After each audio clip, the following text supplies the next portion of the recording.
Testing mic 1 2 1 2 Mosonfo. Shame odi eye watu moto 1 on 1 dodo na friend atija dwumadie ewo eye social media no so ewo watu moto TV no me na me di ho shame o first time here arofo subscribe to my YouTube channel. Subscribe to my YouTube channel, leave your comment and share. Next channel so say obemia notification bell na ewo soro ho no. Anytime bia ebema notification me drop a video ha. Channel so say dwumadi a me di akudam bi ene so masem de dwumadi bro dan den nyina. Kemensa stabilo trees. Yeka Kemensa obi bisa say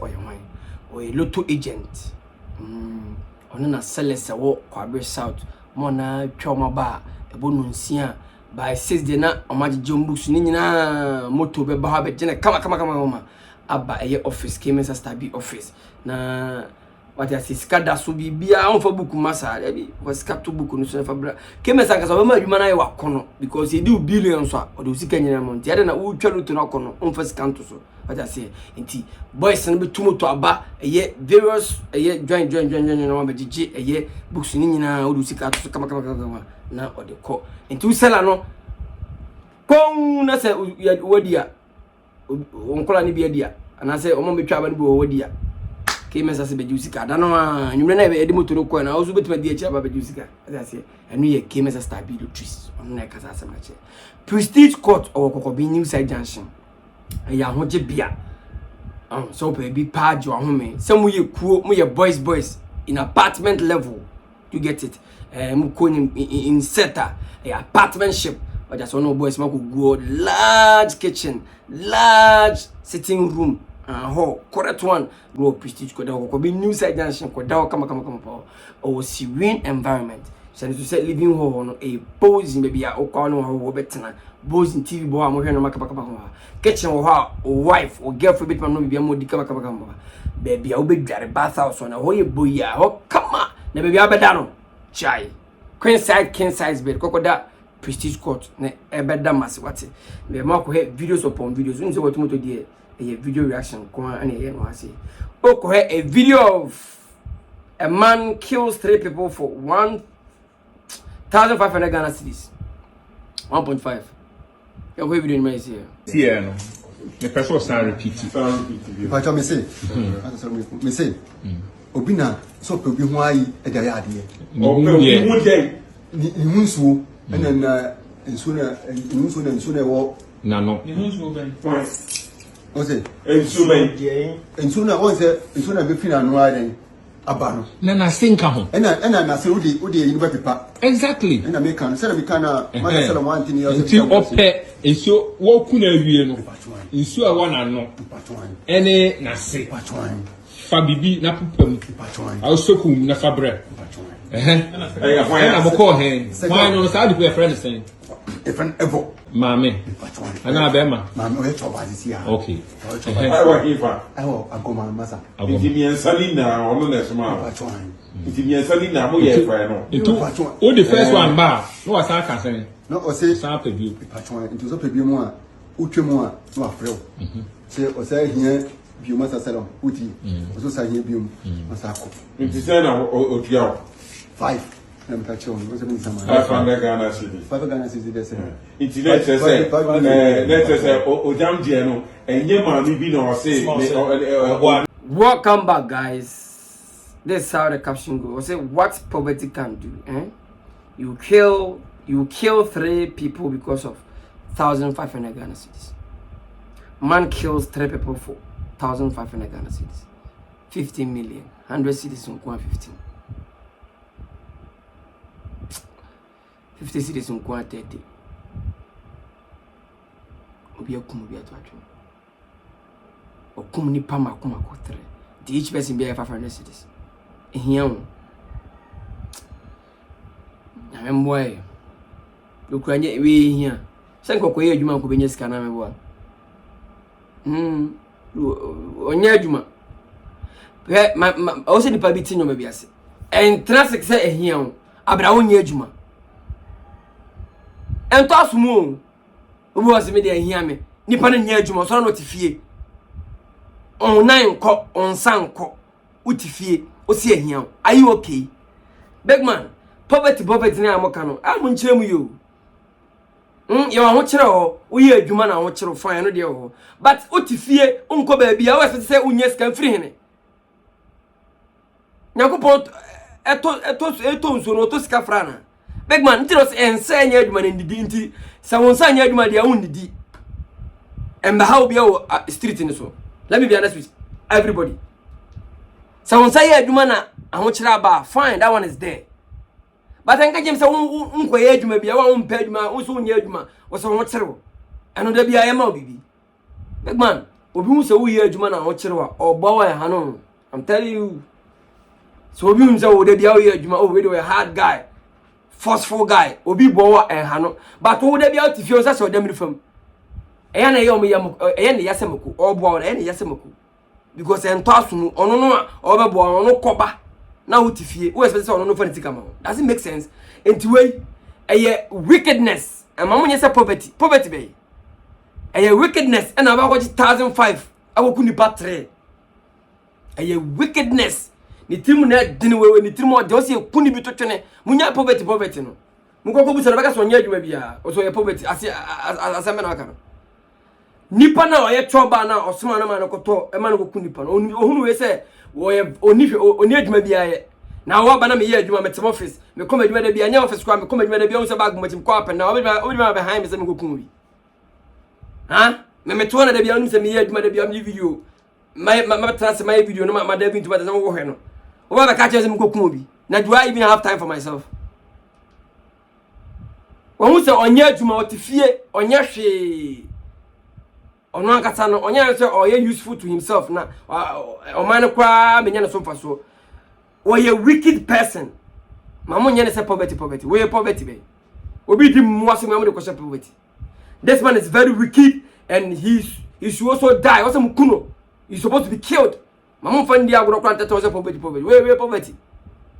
ni party makunu unim ni pa ma na kun mu ade abere no ndie mo fre choba na we no na yana mo ye bibise ne tetea na ye meto dwane ye meto dwane obonta na mbu afu die besi bia aboko ye choba abokom choba ade na yana mo de no ma ne ye hom na yana kire mo no manti amboko kum me ye kum ni pa de bre mo yana ya mo ye choba na sa no ma no nya sa sembe ne wom ana yana me mo kom ka je besa tie we oni maso ye ka kire se onipa no wu fresh na enso bi firi nipa haba onfa sansu no onfa mra na oba na se tese eye no mo bone nkoa eno mo bone nipa funwi okunipa 3 atogu kwa all because of 1005 me see hano aba no so one make good use of yourself obi make good use of yourself among so umbeso wabe useful to yourself obi be useful no are useful to one self because uni agene now agene see no bit ma frost e okun obi mam na ma 1005 bi ma ko 5 ibi ma ko 3 kokunu mam na ma 1005 ne nia na obi ko ba ma twoma bi se 80 million rock jinyame ye ko ma na se 80 million so kokun obi ba kokunu no ko na e ba ko pe kwasia waje 500 each a okuni pa miense na we pa ba ne nchew itam say also on su wachakura asia na mama ko na so de osuma mo ko fa mama no so ka mo fa na ka so ka mo jinde mo kuni bi asiafo mo kunkum ni pa we la so na de ko jina asani bia na fala no na mo ti de bia sie ku bi de bia sie ku bi se ya obi o ku obi no se ka amo punishment ehu an ka nyoma bi so ate we wo kuni pa miensa all in the name of 1005 enku baby a ko be ko be ze china ko je fiase a waste obi ube kom na obi nyimo nyamfo ka ho obi obi daily bread obi hwefie obi orefie akokunu akwaje 500 cedis nyame hu ni ba mabo bro me so na mo na nyame de wo kwa abonte do bedufia da onyankopon bi ase jack ewie mu hu no me say enye sunsun bia ni nusu enye sunsun bia ni tiawo enipa de sene na nitirimo ode o nipa no he enipa na ye we nyina o maame no okonfo no ya spirit nipa na te bosom no so ona be ka che maame na se nko pa nipa mbra na maame so be ka che asema se ko fa nipa bra you get it nipa ye ko so wi ase bia nipa ti hwe nipa ye nipa nye kunipa miensa kwaje 1005 na 1005 me am see we ma 1005 see bro asa because me car edge 500 free aka 1000 e dey na car no 500 2 days no another 2 days 3 days in scanner obi aje kun go waste obi life edini ya watu moto regenerate ke social media pese ke ko mass make political uti sembisi ano na okra kraira yako another video of Amrado. So the stage broke down when Amrado was performing at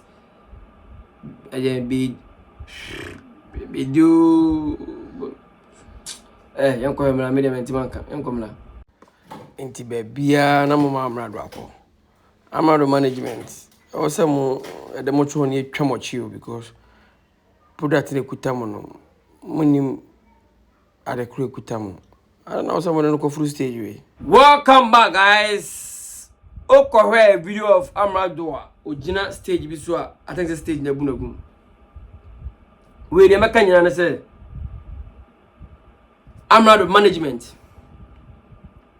Yes, Ramo. Mama artist ni unhia mo pa. Mama Amrado ni unhia because my busy these days am ko banya Amrado ntia. Amrado na abo hits and ama management mokoba up and down sika bi kura to foma Amrado hunti enti mesemo mama mani nko Amrado hu ye mama mani nko ma artist no enye stage bia no se mama artist ko furufuru manager we me blame Amrado. I'm blaming the management team enye sika bia na yaje enye so bia na man artist ko gina so Amrado was a big artist. Amrado our hits go about a big artist or some mama no kono so enye stage bia na mama na ko gina stage yo ko gina na hwani pa good stage so wa ko show bi say Amrado artist ke to perform any person nipa we mu nyina good stage so you need to clear the stage mo bi asi form. What are you people talking about? Amrado it is one passes a stage ibu ye na that we ko chuku no na big man mama for no manya good yo o de traka se akofado kura stage bu no waboda me mfa akofado. I'm concerned about Amrado auto form and management team nyomo so better form. And guys, you guys need to set up right. There is no sense in the mind no because show na mokobo no also mo stage na mo stage no kwa no ade ni pa we mu nyina gu stage ne so at time what is Saudi di enti say stage ne hwe form na obi kura obi ugas obi omomba program no obi na ba say Amrado hu don't obi o ba so be ma fi Amrado ti Amrado talk for me na odi bibi chuku no Amrado is dead. Killer Amrado management, I'm on you guys man ya de Amrado form to what to ni stage what for me mo na mama na to form man ya de Amrado management you guys didn't try at all. Yeah, when I dey on pipe you when I dey too. What I say? Amrado management, you guys didn't try at all because mama Amrado hu hia mo. Ai oto fom pe munyina muntimi nya busy be muntimi nkoma be munya show bi anko. Nti mabo ni hu hia mo. Stage be na man ko gina so na stage ni ko gina so are na mama ni pa we nyina gu stage ni so. Manager. Are na mama sa ni pa we nyina gu Amrado stage ni so because we said now you could see say pressure was on the stage. Am for gu stage ni so. Are muntimi clear mo munti form. Amrado anya artist keto awo. Manager protect Amrado very well because anya artist keto yesremo na mesremo pa nto diet so Amrado so mu yedu too much. Amrado mu yedu mu pa nto diet so Amrado management ada mo ga se mu kuta ni pa keto na munim ni pa mu kuta no munim mum value mo artist no very great artist. Amrado a very great person. And I'm over there for free stage. I'm from Google stage in some stage na bunu am na kwahwe nyina. Hey, Amrado management. I am Michelle Mona. I can't say me at Rambabumio. And not. One, more allow Ajisika Kra Moja, Mago Drukomo, Manko survey stage. Mosako just stage, so my alarm, my mother will stage in some way. And I'm not the no free for coy. I'm not a bush of phone. Huh? Solo artists are performing the chimna as a performing in the good stage. asaka na perform ya kasa nipa no mgu aro stage so ko stage so masa ya artist no mu nya yo nti yesra mo se de musika timi bua na be fam mba fam de mo ba mo ha mo hwe mo suye ma why eden enti ese na what say mo hu de ko why I'm not the management mo release press aibi ye hu de boy na boy ni mpom sitie because enkwasem na mudi on that day enkwasem de na ka je enkwasem mo alama we ato mo artist currently on our form mama we ato no ebre nya de sa nipa na good stage ni so kra doso ebe ma stage na bu ye fa na stage ni kra strong mo kwa na stage ni strong ni nipa good stage mo ye dey on stage ni so as a manager before artist be man to stage they should clear the stage oh every right o man clear artist ni ma ka kira mo ka kira organizers no me kai recently program asante organizer my ana elombini ana me was head of organizer Jack utimi ko stage ni so na me kra me artist manager me de baba tunde ko kra me gina chire baba tunde ko na ko perform ye me gina chire ba bi kra Jack sa no set stage ni wo ho mama stage ni nye free artist no watimanya to and flow watima kwa ba na mama stage ni so e den artist ni ntiminya etwabre kura ma se Jacobu den no amado management ade na ese mama hwe na mama bia si biem mama hwe na mama bia si biem mo before some boko stage mama mo artist be mount stage mo clear stage no matter enko form mo organize stage mo nsi am ka cho some artist ni ma are me say agudi o to for me na obi ba so be pa ma do ni bibia obetima ye no unipa domo na before say police for crowd before and a cadet for before some be for no they be to na to who it's very disgusting. I don't go lie people stage abu say hey nipa drum go stage nimu you clear the stage for your artist because I don't dey artist ni no friend no man for no go stage ni so what's that I didn't know what to generate social media but come mass political agenda okay video of Amado or performance stage na bogum yeah correct another video channel so came as Stabi Kusika Jua Rogers Beauty Palace Prestige Court and also mass media bro yeah correct a video of Nana Brown she say also a prophetess now we know JY1 and the two na me the JY1 anymore this is a normal pa sister na kade asama na ko video ni mai say Amen. Amen. Oh, amen. Amen. Obi woso. O kan ma ye bom pa ye hu. Me hu so what na bro chira che. But up till now, on krata sem. Unya on krata. Won krata sem aye basa. Ama sisi anu hu nia wonyen. Se nipa no. Ye bom pa ya ma. Ni ya kan kire rade say wosumafo bi a yesuma ni free fie Jesus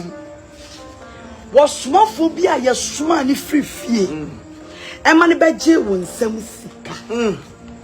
ema ne beje wonsam sika na wode se woni amanyinara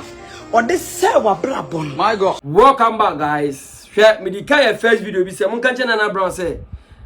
ne maame agrada akura abodam sem no yentimi solve ye Jiven on so Nana Brown fan so abadam sama me kan Nana Brown aya na muka say acting acting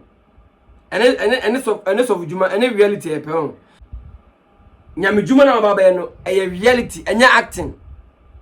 enti manyo say wo dey say movie skills ne be ba ha ye ujira hoye a wo na say you've been possessed. I want to be a is it by force? Say, Mun now be yes, as of for Mumbashan command. Is it by force? I go for a good combat over some come. They say, so dear. Minim say, okay, set the talk with you say, Salomon, what is a Munyaman for Chom? How is a Munyaman for Chom? There's a Munyaman for Chom, Uncle Sanko, yes of mammy. What is on to me on your ear or the new Konyaman for Chom? Because you been a best, you been a band there, a woman at talk of Sako area. Obejina so be shenkom enkom se bia wo she eh ni wiase kura style be ni me na maka kiro se wo tena se mo nipa datani adi Nyankopon twa oba wa wasem Nana Brown so oye prophetess ye hwe wa sha se yese nkom nso beje wan we anima kire se nkom hye ne mfa wo bat ye hwe se o ha na makọ odeni na se bia me ka se me nim asofo krom wo krom o odeni amanfo sofo odeni sa gewe wo se ehu sofo krom no ne de trust ne hwe ni nsem serious sofo odeni agrada wo se de trust ne hwe ni nsem because enoma bi sisi so serious enoma bi sisi so krom a minim de omukwa minim de ala sofo no hu omu ti ka se o masesa nyankopon afram mi hu ala ne de sister so be hye nkom na nkom hye na wo hye no me say de opesa wo ti o wiase no beti o achinchini no mana mo de mo na mo se de bia mo ye adwuma so mu so enti nyame bi wo ba bia obefa de sofo bi so abo ano mo de mo nkoso nye nyame ohoma obia waka che se nye adwuma ndidi enti adwuma na wo ye na so focus so adwuma na wo focus no focus na wo di nsemu no na akọhwe sofo na ase akọhwe prophetess so unity why enti yesre mo monkoboa prophetess unity yeze nyagudi ekura prophetess ontwe prophetess ono ontwe ne no atwechena edini ya watuboto de general aka social media president kuma semeyo shane so se me dwumadi abedi aboafo bi adaroma kemesa stabilities eka ho odini dwumadi nyina wo lutum owo afranchu Broncon Junction we lotu sala na agent na adwuma twaba kuma kemesa stabilities sa so na eye kusi casual pam entaro fashion designer owo eye bantama masalachi da ho na koni empam bibi nshi kama pa sa so na prestige court eye bia eje ahome hotel enti wo kokoben wo eye santase patase nyina mo bebi dia furniture kokoben new side junction na koda prestige court mame sa so na eye Rogers Beauty Palace ahon fefi abofo na so masam de dwumadi ebro 247 wa to motor general out chama yes